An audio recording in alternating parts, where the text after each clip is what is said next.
Hi, everyone. Thank you so much for joining the webinar today.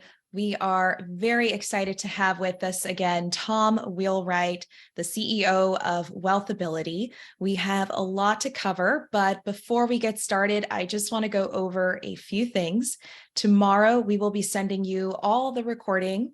The webinar is going to be about an hour long. We're going to have time for Q&A. So put your questions in the question box, and that way we can answer them in the order that they're received. If we don't get to your question for some reason, we'll be sure to reach out to you after the webinar to address your question.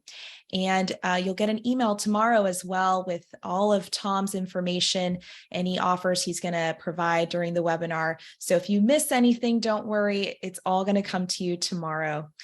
So I want to talk a little bit about Tom here today in case you guys don't know him yet. Tom is a tax and wealth expert, and he is a CPA, the CEO of WealthAbility, a rich dad advisor, entrepreneur, international speaker, and author of The Win-Win Wealth Strategy, 7 Investments the Government Will Pay You to Make, published in July of 2022, and also the bestseller of Tax-Free Wealth, How to Build Massive Wealth by Permanently Reducing Your Taxes. I love tax-free, so that's a great book. Wheelwright is the CPA for Robert Kiyosaki. I'm sure a lot of you know Robert, and has spoken on stage on every continent to over 100,000 entrepreneurs, small business owners, and investors. He's also the host of 2 popular podcasts, The WealthAbility Show with Tom Wheelwright, CPA, and The WealthAbility Show for CPAs. So thank you, Tom, for coming back. We are so happy to have you. We have hundreds of people who have registered and are really excited to hear some of your tax strategy and deductions and all these depreciation. I mean, there's so many out there, and you're going to go over all of them. And we're so happy that you are taking the time to educate our members on like what maybe some of their CPAs aren't telling them. No, I really appreciate that, Alexandra. I love what you guys are doing.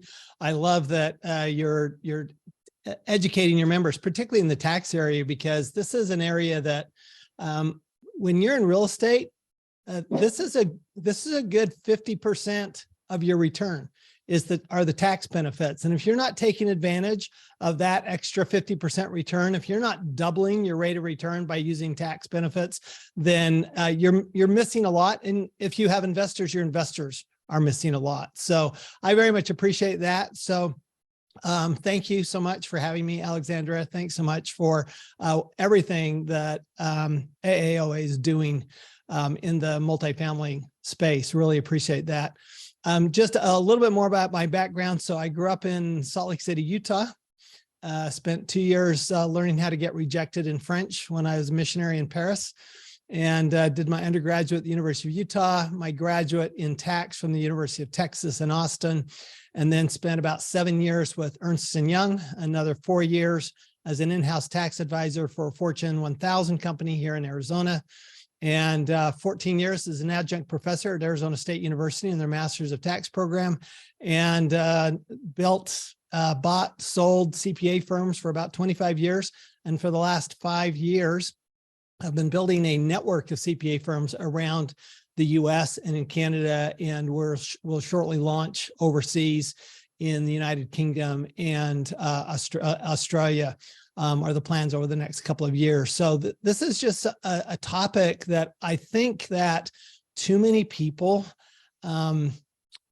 think is too complicated. Albert Einstein said that the most complicated subject in the world was income tax.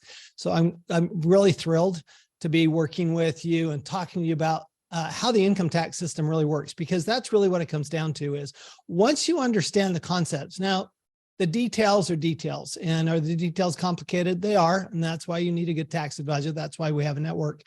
But until you understand the concepts, chances are it's either going to be too scary, it's going to be too overwhelming, or you're just going to, you might hear all these people saying, well, you know, if there's all these loopholes and you're a bad person if you reduce your taxes, which is, as we're going to discuss, is anything but the truth. It is as far from the truth as you can possibly get. which is why I wrote the Win-Win Wealth Strategy. So let me start with just the basic premise of how the tax law works. So the tax law is about 6,000 pages. That's just the law itself. That's not regulations, rulings, anything like that. Of that 6,000 pages, there's one line that says all income's taxable unless we say it isn't. And there's another line that says nothing's deductible unless we say it is. And then there's about 28 pages of charts and tables to tell us how much tax to pay, the rates of tax. The other 5,970 odd pages are really an instruction guide to reducing your taxes, because the tax law, we'd really only have 30 pages of tax law if all it did was raise revenue. But back in the 1960s, starting with President Kennedy, the US government and then subsequently other governments figured out that people hate paying taxes, and they tried an experiment. JFK tried a very important experiment called the investment tax credit. Said, if we give people a small incentive in the tax law, will it change their behavior? And at that point, they were trying to increase manufacturing. They wanted to incentivize manufacturing in the US and building more manufacturing capacity because there was a lack of manufacturing capacity in the US. And so they enacted this 10% investment tax credit. As a result, in part as a result, it did encourage investment. They found that it worked. So they kept doing this. So starting with President Kennedy, moving on with every president since then. And in fact, in the 1980s, we're right now in this terrible period of high inflation. And a lot of people, are just praising Paul Volcker and what he did, raising interest rates. And, we have Jerome Powell doing the same thing. What people forget is that inflation wasn't taken care of simply by raising interest rates. The other thing that Reagan did was, beginning in 1981, so the very first law he passed was a law to incentivize investment in real estate. And that's where we got accelerated depreciation, quick depreciation for real estate. And he wanted more investment at the same time. Think about this, at the same time that the Federal Reserve was raising interest rates to push down demand, what Reagan was doing is he was encouraging investment to increase supply. So you have to have both of those things. This is the challenge, I think, that's going on right now, is they're working really hard on the demand side, but they're not doing much on the supply side. And Reagan did a lot on the supply side to encourage investment so that there would be greater supply. I mean, look at just housing right now. You guys know what's happened in the multifamily space for the last 3-4 years, how rents have just skyrocketed. Well, why have they skyrocketed? Well, because there's not been enough investment in housing. Okay. And why are we now catching up in housing? Well, primarily because of the 2017 Tax Act, because in that law, and I'm going to go through that, in that law, there was a massive incentive to real estate, investment real estate, including multifamily, that was so massive that it, like I mentioned earlier, actually could double the rate of return on your investment. And I'll walk you through an example of that, just so you can see just how important taxes are. But let's start with that law in 2017, because this is the last year that it's fully in effect. Next year, it starts going down. So what's the big tax incentive? The number one tax incentive in real estate, number one tax incentive is depreciation. And depreciation is simply a deduction for the wear and tear on property. That's all it is. And the idea is that if you took that money, that depreciation amount, and you set it aside in a sinking fund, you would have that money to renovate down the road. Now, the reality is that things don't wear out quite as fast as the IRS or the government says they do. So it becomes just a big benefit that you're actually getting a deduction on an investment that is appreciating in value, or could be appreciating in value. So let me just show you a pretty quick example of how depreciation works and why it's such a big deal. So I'm going to share my screen here because otherwise nobody wants to just hear somebody forever and ever. And if you look, let's say that you've got this multifamily property here. And we're just going to make it a duplex here. Okay. But it could be we can add doors. We can make it a fourplex if you want. We can go on and on and on. And so you buy this property, and in addition to the property though, you think about, okay, I bought the land, right? I bought the land. Okay, well, the land doesn't wear out. So we're not going to get any depreciation on the land. The building, it wears out over a very long period of time. The government says it wears out over about 27.5 years, which is about 3.6% a year. But what else did you buy? Well, you bought all the landscaping, right? So you bought the trees and the shrubs and the land improvements and all the land improvements you bought. On top of that, you probably have window coverings in here, right? And you probably have some ceiling fans in here, right? And lots of this kind of stuff, all of this stuff that is wearing out much faster than just the building. So basically what you've got is when you buy a piece of property, you basically have four things. You have the land, you have the building, you have the land improvements, and you have the contents of the building, like the ceiling fans and window coverings and the carpet, etc. Well, land, like we said, doesn't wear out. So you're basically getting 0% on that. Building, we said, was about 3.6%. The challenge is what most people don't understand, and most accountants don't understand, is most people just say, okay, well, the land's about 20%, the building's 80%. Well, that is never exactly true. The building could be more or less than that. Land could be more or less than that. But what about the rest of it? You paid for that. Well, typically, so improvements, they typically get deducted over 10 to 15, over 15 years. And so that's really 7 to 10% in that neighborhood. And then the contents is about 20% per year. Going, wow, if I could break it out so that I could get 10% a year and 20% a year instead of 3.6% a year, that would be better. And indeed you can, and not only can you, technically you're required to. This is what's called a cost segregation.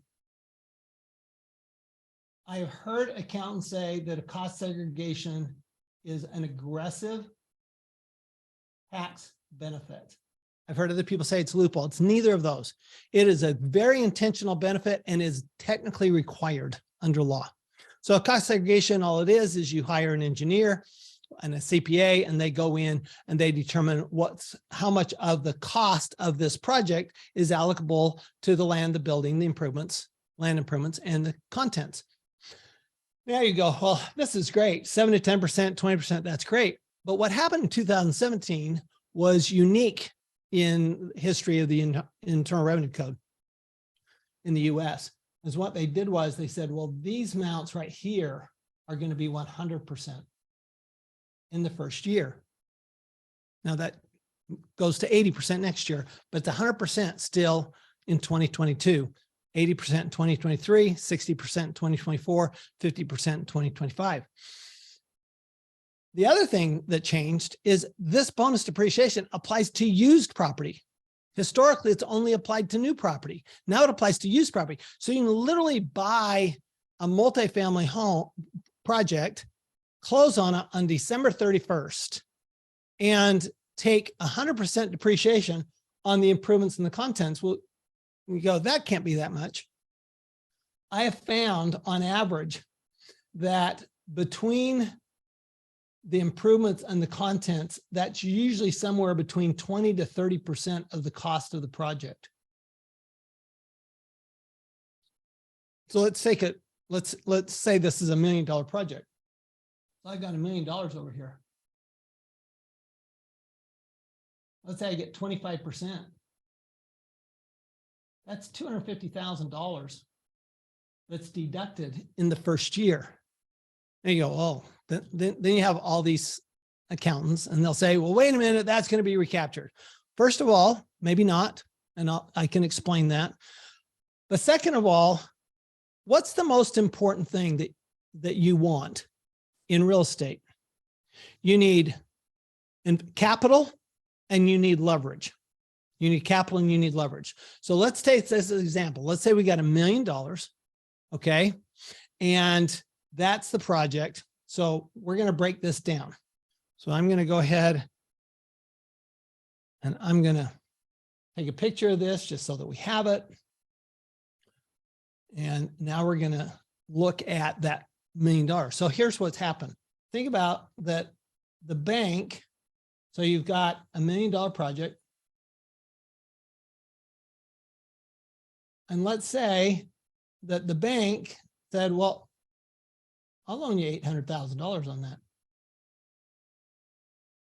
Not uncommon on a duplex, granted, on a, on a commercial lending property, it's probably 70%, maybe less than that. But let's say it's 80%. And now you've only put in $200,000. Right? And on that $200,000, but remember, we're getting a $250,000 deduction. Now, if I got a $250,000 deduction and I was in a 40% tax bracket, that $250,000 deduction would be worth $100,000 to me. So what that means is, if let's say on that 200,000, let's say we've got an 8% cap rate and a 6% interest rate, right? Then on your 200,000, how much are you making? Well, you're making 16%, right? You're going to make 8% of 200,000 and you're going to make 2% on the 800,000, which the total there is you're going to net 16%, but you haven't put in 200,000 because you're getting $100,000 back from the government. So if you get $100,000 back from the government,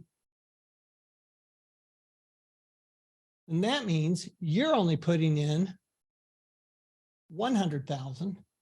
And if you're only putting 100,000, that means your return now is not 16%, it's 32%. But here's what's even more important. Why not take that 100,000 and do it again? So you have 200,000, you think the most I can buy is $1 million of property, when in fact, because of the tax benefits, now I'm assuming you've got income from other places, right? I'm assuming you've got income from a business, you've got income from other investments, et cetera.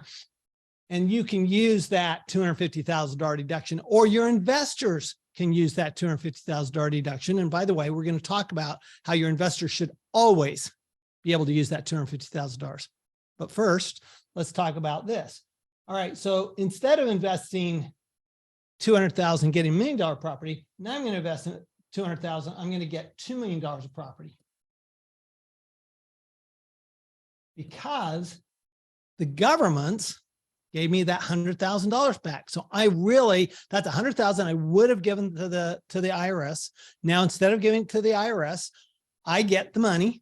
Okay. Now this could be that I reduced my estimated payments or I reduced my withholding. Now I have $200,000 of property. Now I have 1.6 million, right? But here's the thing. What do I always also get? I get another $100,000, don't I? So if I've got enough tax to get that extra, to do that additional investment, then what that means is with that 200,000, that now I've got 100,000 in this property. I have 100. I now have 200,000 over here, right? I have $200,000 in the $2 million property, instead of $100,000 in that property. But on the additional, how much my tax benefit now? My tax benefit's $200,000. So if you look at this, the government's effectively paying you to make an investment, literally paying you to make an investment. So I want you to just kind of think about that. Go, what? So that's chapter 4 of my book, The Win-Win Wealth Strategy. And what I'm illustrating in the Win-Win Wealth Strategy is that, look, this is so important. You're literally doubling your return, or rather than double your return, you can double your investment. You choose. I would double my investment. I put $200,000 in to $2 million of property because I want to leverage as much as possible, because it's all about building assets. So here's the thing to remember is that the more income you make, the more tax you pay. The more wealth you build, the less tax you pay. So this is why when you hear the rich don't pay tax, this is why the rich don't pay tax. Alexandra, do you want to give us a... Yeah, I want to go with 2 things. One is a question. Is the 20 to 25% deduction only available in the year in which you purchase the property? And the answer to that is yes, but that's the most important year, because here's what happens. Okay, so it's in this year. So what does that mean you have to do next year? It means you have to invest again. So what happens is it actually turns you into an investment addict. And I call that a positive addiction, because you're forced, basically, unless you're going to pay tax the next year, you're forced to do this again and again and again and again, which is exactly what the government wants you to do. Well, I think that really clarifies it, and it makes sense. You know, they want you to do this. They want you to use this strategy. So I do have a poll question just to get to know you guys here on the call a little better. How long have you been investing in multifamily housing? And you choose here one of those options. We'd love to know your experience level, although I know some investors that have done this for so many years and don't know about this strategy, which is crazy. So if you have been investing in the 5 to 10 year range and you haven't used this yet, you definitely should. So let's give it a couple more moments here to come through, and we'll end the poll. All right, let's share some results. So we have a mix here, a lot of 5 to 10 year investors on the call today. Nice. Nice. So I saw I see a question in the chat. I see the chat now. Put them in the questions, but see it. So I'm going to share my screen again. So I do want to explain this. So I know I went through it really fast. Yes. But let me explain how the numbers work here. And you saw I did the right off the top of my head. Well, not only have I done this example before, but I can do this off the top of my head. I'm going to show you how to do it off the top of your head. So if you have an 8% cap rate, okay, so you have an 8% cap rate, that means that your total net income before debt service is 8 times $1 million, right? 8% of $1 million, which is $80,000.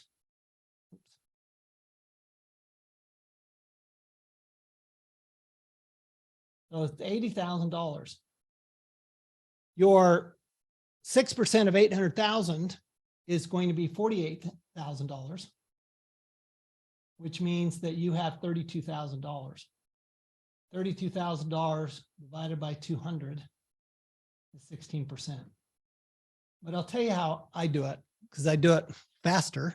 And the reason is because I said, well, wait a minute, this is 4 times this. That means I get 2% times 4. So 2% is the difference between this and this, right? 2% times 4, which is 8, plus 8 on my 200,000. So I'm getting 2% on each of the government's 200,000s. I mean, sorry, the lender's 200,000s, and I get at 8% on my 200,000. So that's the 16%. So it's, you know, I'm glad you're doing the math. I'm glad you're looking at this because these numbers are critical. And what you've seen is that the tax benefits by themselves are doubling your investors' rate of return. Now let's talk about your investors. For you, if you're doing this full time, you're what's called a real estate professional. So a real estate professional is an important designation in the tax law. I'm going to explain what real estate professional means so that you're all perfectly clear on this. This is a very specific definition. It's a defined term in the tax law. It's not something that you have to guess at. And it's pretty easy computation. It means you spend more than 750 hours, actually more than or equal to 750 hours in real estate. And it's a big and. It's both. You have to meet both tests. And you spend more in real estate than anything else. So more in real estate than all your other business and job activities combined. So it has to be your primary work. And you do have to keep track of it, and you do need to keep a schedule, and it does need to be specific, because I will guarantee you, if you claim real estate professional and on your tax return and you get audited, which with 87,000 new IRS personnel, you're much more likely to get audited 2 to 3 years from now than you were 2 to 3 years ago. You better be prepared. And keeping a contemporaneous log of your hours, it's not that hard. It's worth it, because here's what you get with real estate professional. It's pretty much a get out of jail free card. General rule is real estate losses from investment are passive. We call them passive activity losses. Passive loss can only offset passive income, which means if you have active income from your business or your job and you have passive loss from your real estate, you don't get to offset those two. Now, down the road, you're still going to get your passive losses once the property sells, or when you have income generated from the property. But it's passive for now, which means you're not going to get it right now, but you want it right now. You want it today. So I'm going to show you how to get it right now in just a minute. But first, I want to explain what this means. This means that it's not passive, which means they're active. They're generally active losses. However, you must make an election, because you still have to meet one more test. There's another and greater than 500 hours per activity. So let's say all your activity is managing your rental real estate. Well, that's fine, but what if you have 4 different properties and you spend 250 hours on each property?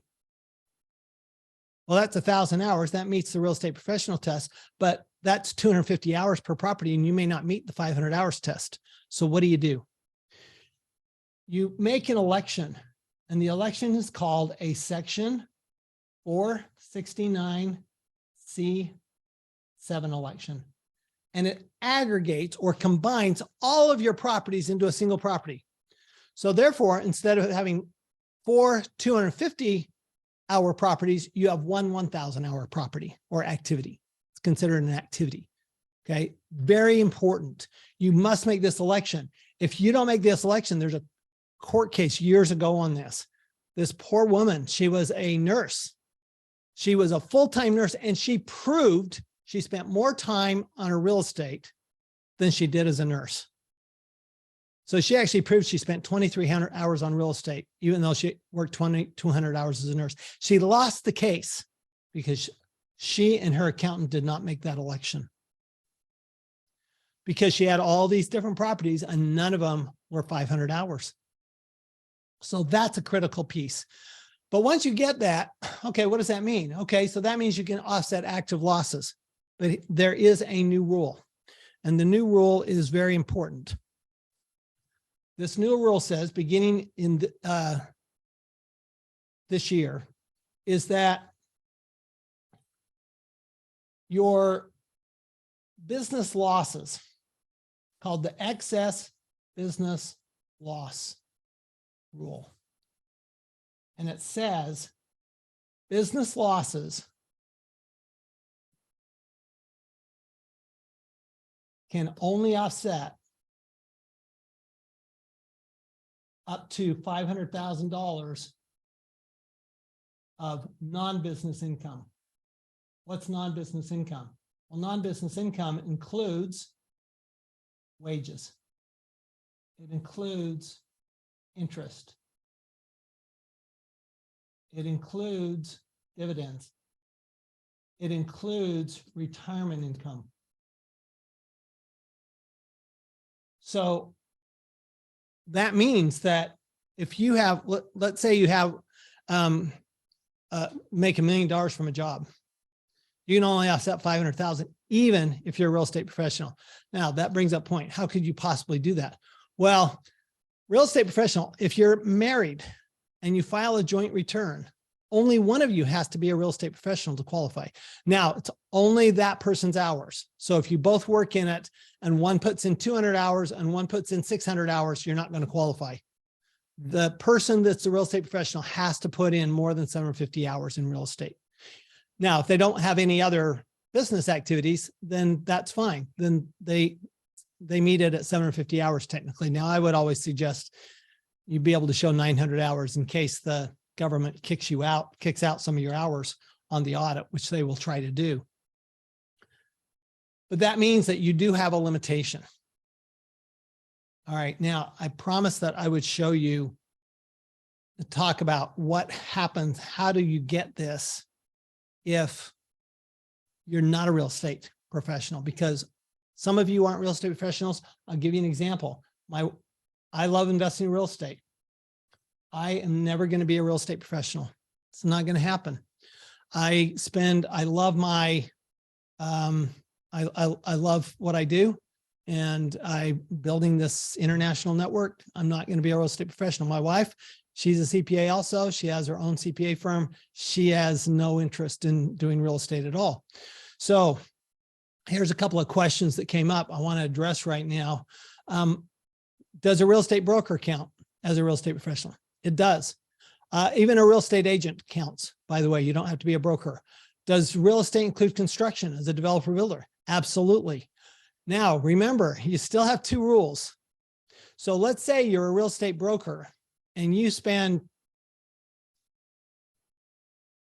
1,500 hours as a real estate broker out of your 2,000 hour year. You're a real estate professional. However, are you spending more than 500 hours on your real estate? You still have to spend 500 hours in that activity. So being a real estate broker or being a contractor, builder, developer makes you a real estate professional. It doesn't mean though that you meet the other test, the 500-hour test. So it's very important. You have to meet both those tests. So I'm going to go back because there's a question on here and I like this question. The question is, can you go back on a cost segregation? Can you go backwards? And the answer is yes. You're not really going to go backwards. Here's what you're going to do. You can do a cost segregation at any time. You will not get bonus depreciation if you do it after the year that you placed it in service. However, remember, you still got that 7-10% rule and the 20%. So you still want to do it. Let's say you bought a property 6 years ago, and 6 years ago, we didn't even have bonus depreciation. So you couldn't possibly have taken bonus depreciation. You can still catch up in it. For example, in 2022, you could do a cost segregation in 2022 based on what you paid for the property. You could have the engineer, CPA, give you the report. You could catch up the depreciation you should have taken all in 1 year. You must file a form. It's called a 3115, 3115. You must file a 3115. If you file a 3115, you can catch up that depreciation. So you can catch up. Okay. Question was, can TurboTax be used? Don't be using TurboTax. If you're in the multifamily space, you should not be using TurboTax. I'm going to tell you right off the bat, you are missing so many deductions and so many benefits if you don't hire a professional to work with you on this. It's not worth it. I don't know why you would do it. I have met somebody who's coming out with a book on buying back time as well. Why would you spend hours and hours and hours learning the tax law and learning all the details of the tax law, preparing your tax return, when you can hire it out for pennies on your dollar? Makes no sense to me. 3115 is the catch up for the cost seg. Yes, that's the 3115. Thanks, Nancy. That is absolutely correct. So remember this. So we're going through the real estate professional. This is all good. You're a real estate professional. You're good to go. But what about your investors who aren't real estate professionals? Then what do we have? What happens? I'll tell you a story. I was a while back, I get a K1 for one of my clients, and I know that they just invested in a new property, and the depreciation that showed up on their K1 was like practically nothing. So I actually got on the phone and called up the tax professional who was in charge of preparing this return. I said, tell me what's going on here. Why is the depreciation so low? Surely you did a cost segregation. They said, oh no, we don't do a cost segregation because our investors don't get the benefit. I'm going, what? Well, no, because our investors are all passive. I said, well, first of all, your investors aren't all passive. And I know that because a lot of your investors are my clients. But second of all, just because they're passive doesn't mean they don't get the deduction. Let me explain. So here we go.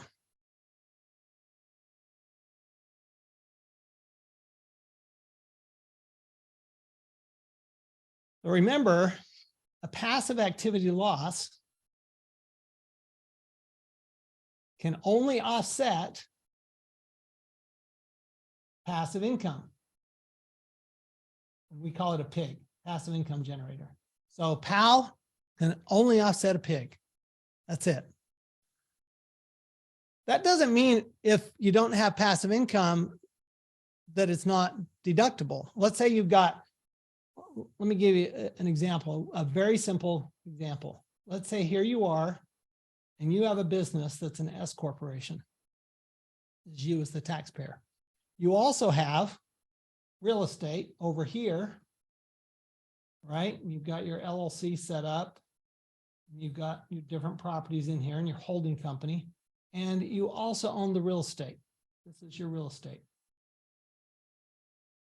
Okay, so let's say that this produces a passive loss. This is a passive activity loss. And let's say we produce a passive loss of $200,000.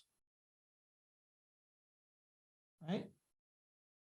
Well, let's say we have $400,000 of income, positive income from our S corporation. This is active. This is not passive. So if I don't do anything else, I'm going to be taxed on $400,000, even though I only made $200,000. So what do I do? One of my choices, of course, is to try to turn my passive loss into active. So I can always go, if I can go from passive loss to active loss, that is one solution. And that would be your real estate professional solution. But you have another solution. You can take your active income and convert it to passive income. Convert your active income to passive. Well, how can I do that? I work all the time in my S corporation. How can I possibly do that? Well, but maybe you have a child. So over here you have a child, and let's say your child owns part of this and part of this. So if they own, let's say they own 80% of the, say they own 90% of the real estate, so they get $180,000 loss. And they own 20%, sorry, let's say they own 50% of the S corporation. That'd be a $200,000 income. Well, these get to offset each other. So now they only have $20,000 of net income. So you've used $180,000 of your loss. The details are details, and you don't do this lightly. Okay. This takes a really good professional to do this. I'm giving you just the thought that all you need is you need to change your active income to passive income. It is very doable if it's enough money for you to make it worthwhile doing. We don't ever do anything that isn't worth the money. We don't let the tax tail wag the dog ever. So with that, Alexandra, you want to give them another poll question? Yeah, absolutely. So what is the biggest challenge you're facing in your business right now? And that'll also help us understand where you all are at. Also, a lot of questions coming in, very active group here today. Questions about whether this applies just to multifamily or single family. That's one that was asked a while ago by Mag. Any comments on that? Yeah, so it applies to all types of investment property. Now, this goes to Sean's question about flipping a property. Does not apply to flipping a property because property flipping is not investment activity. It is business activity. So flipping a property is ordinary income. It's active income if you're actively involved in it. So that doesn't apply to flipping, but it would apply to any kind of investment: commercial, multifamily, industrial. It doesn't matter. And then I see Boris asked, does this deduction offset the depreciation tax I have to pay when I sold the property? And the answer is yes. Now, I want to show you something real quick on this one, because this is actually pretty cool. And the reason I think it's cool is because there are a lot of people, particularly CPAs, that will tell you, well, don't do a cost segregation because you just have recapture, which is uninformed. Okay. Let me put it that way. Okay. But let's say that you did take that $250,000 of depreciation. So when you sell it, you're going to have to have two. So this was your deduction.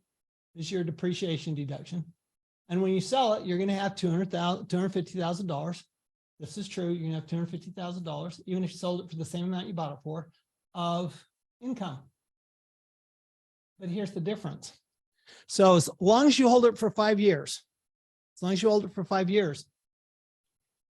you have is that this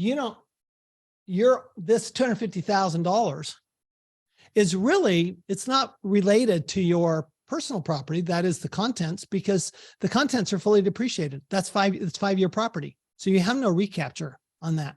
So what that means is it's really attributable to the building land improvements. Well, that tax is at 25%. This is a 25% maximum tax rate. This is a 37%. We'll say 40 because you got state tax probably. Okay, that's a 40% tax benefit. So that means you're getting $100,000 benefit, and you're only paying back, okay, 25% of that, which is last I checked, about $60,000, right? I think that's about $60,000. So you basically got a 12% swing, or a 15% swing, which is what, 37,500, which means this is 62,500. Okay, so you're still getting a 15% swing between the 40% and the 25%, or at 37%, you're getting a 12% swing, but you get that swing. And why wouldn't you want that? Even if you were passive, even if you could do nothing to get it immediately, could you eventually get it and offset? This can offset ordinary income, and this offsets, and this is capital gain. So you have capital gain, but you reduce your ordinary income. And I would suggest watch this over again to make sure you get this, because you do need to hear it over and over again. This is what we have to do. And we are giving everyone the recording tomorrow. I had someone ask already, I need to see this again, someone said. So definitely we will send it to you tomorrow. And then here are the results of some of the challenges. Looks like growing your portfolio is the biggest challenge. That doesn't surprise me, but also maximizing revenue. So yeah. So, and look at rising costs. Rising rising costs costs are is right up tied. there with maximizing revenue. And the Mhm. reality is rising costs are easier to deal with than maximizing revenue. And the biggest cost that's easy to deal with is tax. It's your single biggest expense, and it's the easiest one to deal with. And all you have to do is follow some of the lessons that we're talking about here today. So, by the way, this works whether you've on Schedule C or whether you've got a partnership where you're passing it through on a K-1. It all ends up on your personal tax return. So it absolutely works. And do you have to, if you meet all the safe harbor rules, do you qualify for the pass-through deduction? Yeah, you do. Okay, remember the 20% pass-through deduction, that's the qualified business income deduction, is on net income. So the goal is to never have that. The goal is to never qualify for the qualified business income deduction, because the goal is to never have taxable income. So if you don't have taxable income, you're not going to have a deduction, but you don't need a deduction because you're not paying any tax anyway. All right. Now, can you do a cost segregation if you rent out part of the property? And the answer is yes. You can do it on the part that you rent out, not on your home, only business, right? They're encouraging you to buy and build property for other people. That's what they're doing. That's what the government's doing. Fundamentally, the government's saying, we need more housing. We want to encourage you to buy it. We want to encourage you to build it. And we're going to give you tax benefits for doing so, but they're not encouraging personal home ownership. Okay. Any other questions? Should we go? Yeah, there's a few in the chat, but I will say, for those of you who are in the chat, try to put your questions in the question and answer box. It really does make it a lot easier for us to go through and mark them as, done. But there are a few about, you covered recapture. I think we answered that. What benefits do you get when selling a property you've had for under 2 years? Yeah, so I want to address one thing though, because somebody says, wait a minute, most investors are in a higher tax bracket when they sell. Why would you be in a higher tax bracket when you sell? Your tax bracket should be capped at 25%.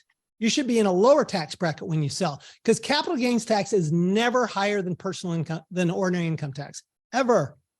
So there's no way you should be in a higher tax bracket when you sell. Now, if you're in a zero tax bracket when you buy, why would you do a cost segregation in the first place? Obviously, you wouldn't do that. You always need to run the numbers. This is important, Alexandra. This is one of the reasons you have an accountant, right? Have your accountant run the numbers. I'll give you another example. A lot of people, we haven't talked about 1031 like-kind exchanges yet.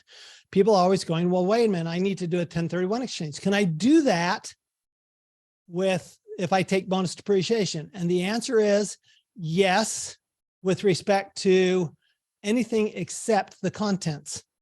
You can't do a 1031 on the contents, but you can do a 1031 on the land improvements, the land, and the building.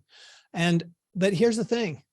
It's not always beneficial to do a 1031 right now. And the reason is because once you run the numbers, let's say, for example, you make $200,000. Well, that $200,000 translates to another $1 million of assets that you can acquire, right? 80% loan to value, which means that you got $1 million of depreciation basis to take. So you may be better off selling your property, paying the 25% capital gains rate, reinvesting into a new property. Don't do a 1031 and take ordinary deductions on the bonus depreciation and capture the capital gains. So you've still got that 12 to 15% spread between capital gains rates and personal income tax rates. So remember that you always want to run the numbers, always want to run the numbers. And it's not always. I mean, are you saying, well, then we don't always want to do a cost segregation? That is absolutely correct. You don't always want to do anything. Right? There's nothing you want to always do except pay less tax. That's what you always want to do. And so what you're wanting to do is you're wanting to maximize that. And so that's why, for example, when we work with a new client, particularly an investor client, and we work with a lot of multifamily investor clients, when we do that, we're always looking 5 years out, at least 5 years out. Okay, because you can't do it just on what happens today. You have to look 5 years out. You have to project out, and you have to have a long-term strategy for that. Okay. Well, I am going to launch one more poll question about how you describe your current CPA. I think that kind of matches what we're talking about here, because I think a lot of the strategies that you cover, Tom, on a regular basis, a lot of CPAs don't really necessarily recommend, or they may have some misconceptions about. I'm really curious to see how you would describe your current relationship with your CPA. Are they proactive, strategic? Are they knowledgeable, but you have to come at them with questions? Or are they just the person who files your tax returns and you really only talk to them that one time a year? So we're getting some interesting responses. I'm going to share them in just a moment.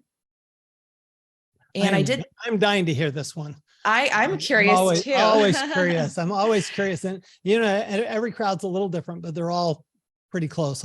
We'll see just how close your group is with the other groups that I. All right. Let's see. Well, looks like a little over half of you have responded. So I'm going to go ahead and close it and we'll share the results. All right. Just the person who files my tax returns, very knowledgeable. Only 14% have a proactive strategic partner. I'm actually impressed that 14% of you do, because I typically find less than 10%. Wow. So 14% is really good. But that means that there is 86% of you, and that's probably a pretty valid, that's a pretty valid number. 86% of you are underserved by your CPA. And this is why, frankly, this is why I sold my CPA firm and started a network of CPAs, Alexandra, is because what I found is that CPAs, I like CPAs. They're good people. They're smart people. They want to do what's right. They really are trying to serve their clients. They don't know how to serve their clients. And that's why we're doing this, because we're training the CPAs. You were kind enough to be at one of our most recent CPA conferences to talk about real estate. We talk about investments with our CPAs. We talk about real estate. We talk about how this works. And the reason is because this is what our clients need to know. And we need to make sure that our CPAs need to know how to do this and that they're proactive. So that's why we have 62 CPA firms around the country that are all proactive, strategic partners with their clients. That's the goal. Yeah. And surprisingly, I would say being at that conference, it feels just like this presentation. You know, CPAs are learning just as much as you are on some of these strategies. And, you know, some of them go out of their way to go to these conferences with Tom and learn it because they know it's necessary. It's important for their clients, but a lot of them don't, and they just don't take that action. So Tom's network is really excellent, I think, because they are really learning, you know, and taking advantage of all of the strategies for their clients. So yeah, there's good news though, Alexandra, and that is that, you know, some of you really like your CPA, and I'm that would be another poll question, which I'd be interested in. How many of you really like your CPA, but they're still not strategic? And maybe we can add that the next time we do a webinar, we'll add that question. And the reason I say that is because a lot of you probably say, well, but I like this, I hear this all the time, but I like my CPA. Okay, well, then send your CPA to us. Most of our members have come from their clients because their clients said, look, I've been reading Tax Free Wealth. I've been reading Win-Win Wealth. I want you to learn what Tom's talking about, what WealthAbility teaches, and then you can apply it not just to me, but all your other clients. And so that's fine. If you like your CPA and you think they're willing to learn, then we're happy to take them as well. And if you want to go ahead and put that link in the chat there, yeah, absolutely. And we can let everybody know that it's really easy. What we'll do for you is we'll do a consultation. And we'll look at your prior year tax return, and we'll look at, do we think you're missing some tax benefits? And we're pretty quick on that. So here's the poll question. Would you like to find out if you're paying too much tax? Is what the poll questions would say. Would you like to find out if you're paying too much tax? We're happy to do that free tax consultation with you. We'll connect with you. We'll take care of everything because we do want you to have that benefit. I'm a huge fan of real estate investors, particularly in the multifamily housing space, because I think you do such an enormous service to society, and you're doing something the government wants you to do. This is chapter 4 of my book, Win-Win Wealth Strategy, is about real estate. Chapter 7 of Tax-Free Wealth is about depreciation, by the way. So the two books go together. And but think about what you're doing and the benefits you provide to your tenants. This is not just about you making money. We feel like this is about you providing good housing and good opportunities for your renters. They can't afford to do their housing on their own, or for whatever reason they don't want to, so they're relying on you to provide housing for them. And that's why I always say that the people who are more generous pay less tax, because if you buy a house for yourself, you get a little tax deduction, but if you buy a house for somebody else, you get a big tax deduction because you get all the depreciation. So that's the great benefit here. All right, how are we on the poll?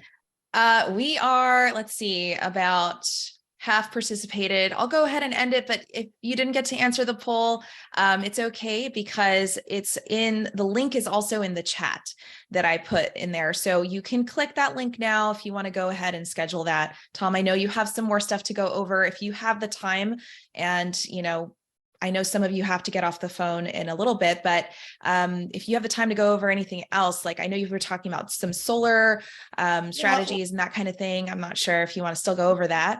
Let me just quickly, so that we don't go over time here, but let me just quickly kind of walk through really how, and this is how the outline in the Win-Win Wealth Strategy works. And this is what to think of.